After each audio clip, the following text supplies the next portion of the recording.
Hello students, in today's video we shall try to understand active to passive voice of present perfect tense. Present perfect tense के active से passive voice में किस तरह से verb में changes होते हैं उनको समझने का प्रयास हम करेंगे इस वीडियो में। पिछले वीडियो में हमने प्रेजेंट इंडेफिनिट और प्रेजेंट कंटिन्यूअस टेंस की चर्चा की थी। आज के वीडियो में प्रेजेंट परफेक्ट टेंस की चर्चा करेंगे।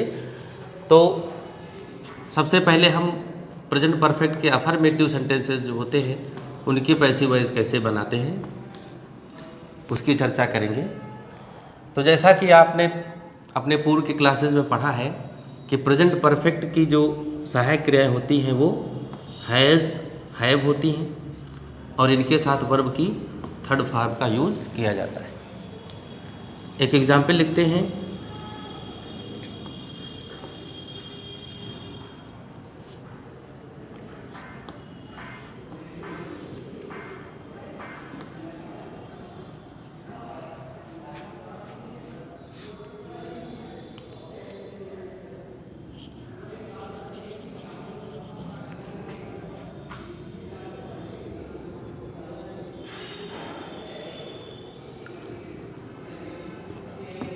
ये लिख लेते हैं।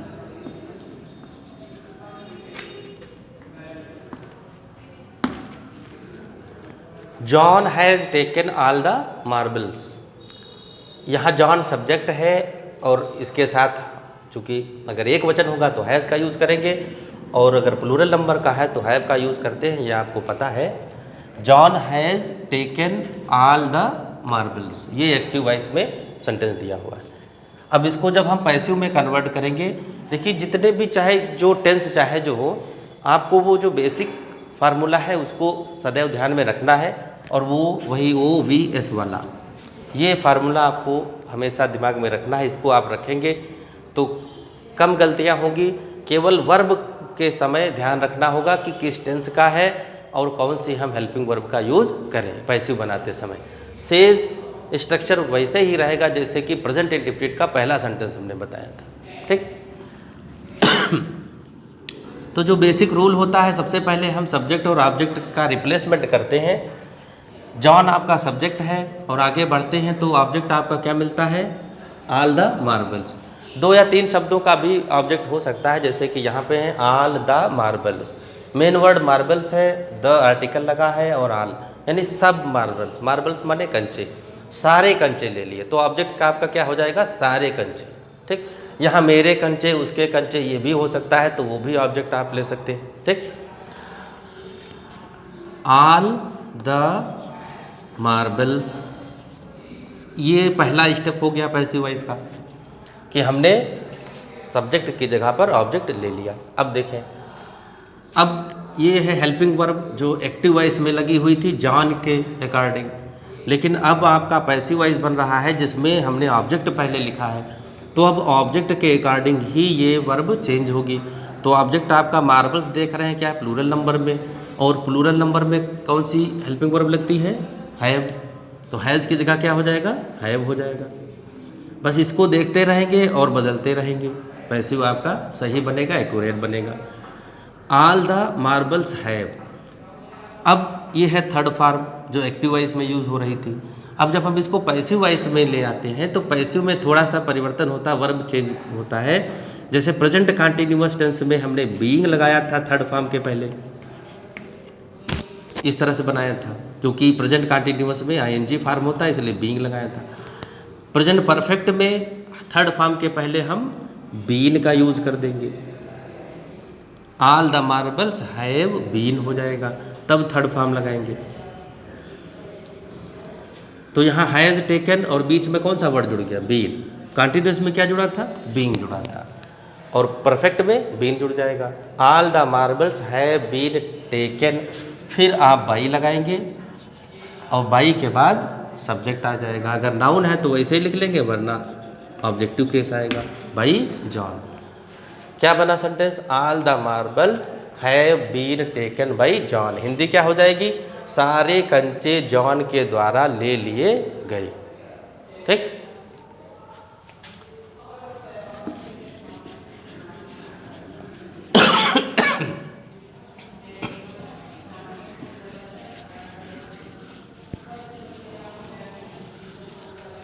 अब इसी तरह से नेगेटिव का एक सेंटेंस ले लेते हैं, नेगेटिव सेंटेंस बनेगा।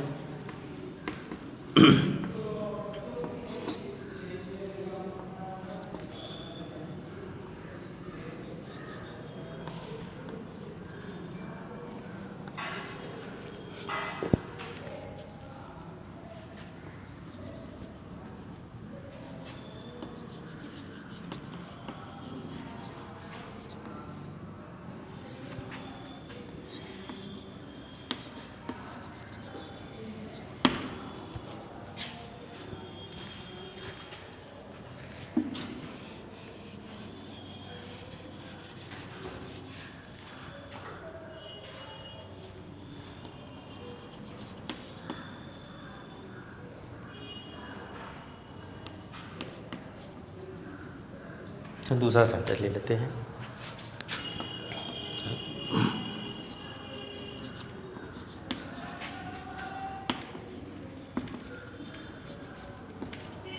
People have not ploughed there fields, ये प्रेजेंट परफेक्ट का नेगेटिव सेंटेंस है। अब यहाँ पीपल आपका सब्जेक्ट है और देयर फील्ड्स ऑब्जेक्ट है। उसी तरह से ऑब्जेक्ट पहले लिख लेंगे, देयर फील्ड्स, ये बहुवचन है तो हैव हो जाएगा, और फिर नॉट और बीन लगा देंगे, थर्ड फॉर्म ले लेंगे। Their fields have not been ploughed by people. तो निगेटिव सेंटेंस में केवल एक वर्ड आपका नॉट बढ़ जाता है। नॉट जहाँ पे हेल्पिंग वर्ब के बाद लिखा है उसी जगह पे आप नॉट का यूज़ कर देंगे। बाकी अफर्मेटिव सेंटेंस की तरह से पैसिव वॉइस बनेगा। ये निगेटिव हो गया। अब इंट्रोगेटिव देख लेते हैं।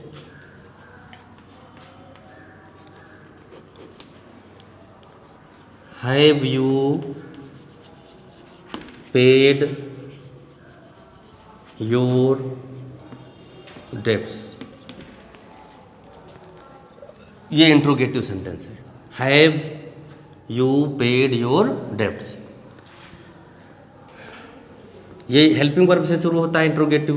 तो जब हम पैसिव बनाएंगे तो हेल्पिंग वर्ब को पहले लिखेंगे।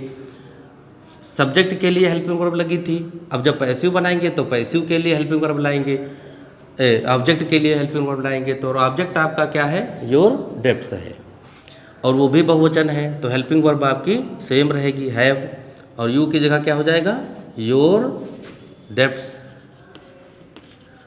Have your debts. अब ये थर्ड फॉर्म है। थर्ड फॉर्म को लगाने से पहले हम बीन का यूज़ करेंगे और फिर थर्ड फॉर्म लगाएंगे।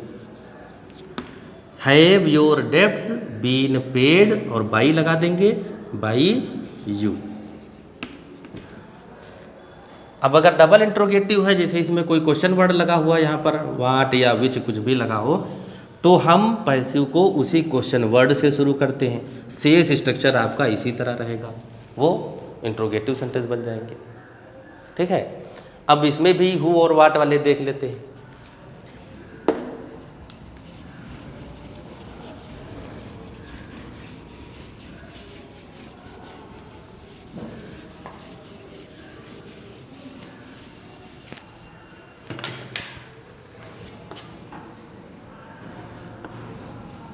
हु हैज़ चीटेड यू, एक एग्जाम्पल लेते हैं।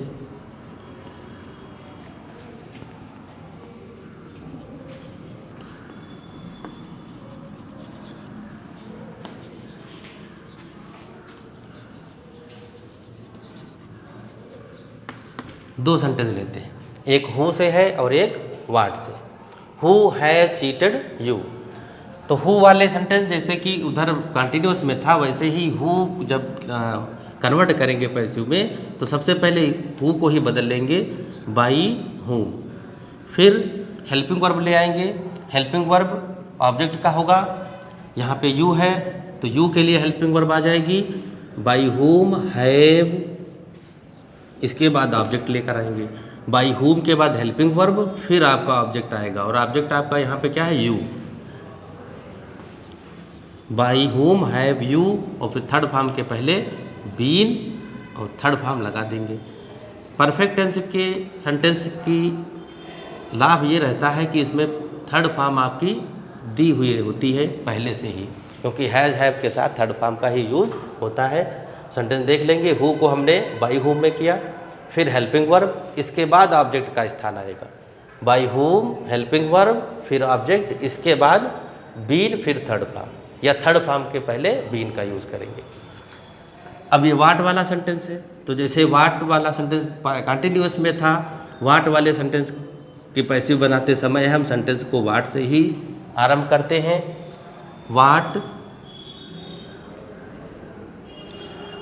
जब हम वाट को पैसिव में बताते हैं तो वो एक वचन हो जाता है, सिंगुलर हो जाता है। तो जब सिंगुलर होगा तो इसकी हेल्पिंग वर्ब क्या होगी? हैज़, और फिर बीन, डन, बाई लगाएंगे, और ये इधर आपका सब्जेक्ट चला जाएगा। What has been done by you, और जो सब एडिशनल वर्ड्स दिए हुए हैं उनको उसी स्थान पर लिख देंगे। यहाँ टुडे हो सकता है, यस्टरडे हो सकता है, 2 डेज 3 डेज जो भी है वो यहाँ पर यूज़ कर लेंगे। What has been done by you now, ये कह रहा था what have you done now. यहाँ हैव इसलिए था क्योंकि आपका सब्जेक्ट यू था, उसके हिसाब से वर्ब लगी थी। जब हमने वाट को बनाया तो वाट ही ऑब्जेक्ट होगा, इसके अनुसार हेल्पिंग वर्ब क्या हो गई? Has, what has been done by you. अब इसका अर्थ क्या हो जाएगा कि तुम्हारे द्वारा अब क्या किया गया है। ठीक, तो ये कुछ एग्जाम्पल्स थे और हमने आपको समझाने का प्रयास किया है। I hope you have well understood the change of active to passive voice of the tenses present continuous and present perfect tense. Thanks for today.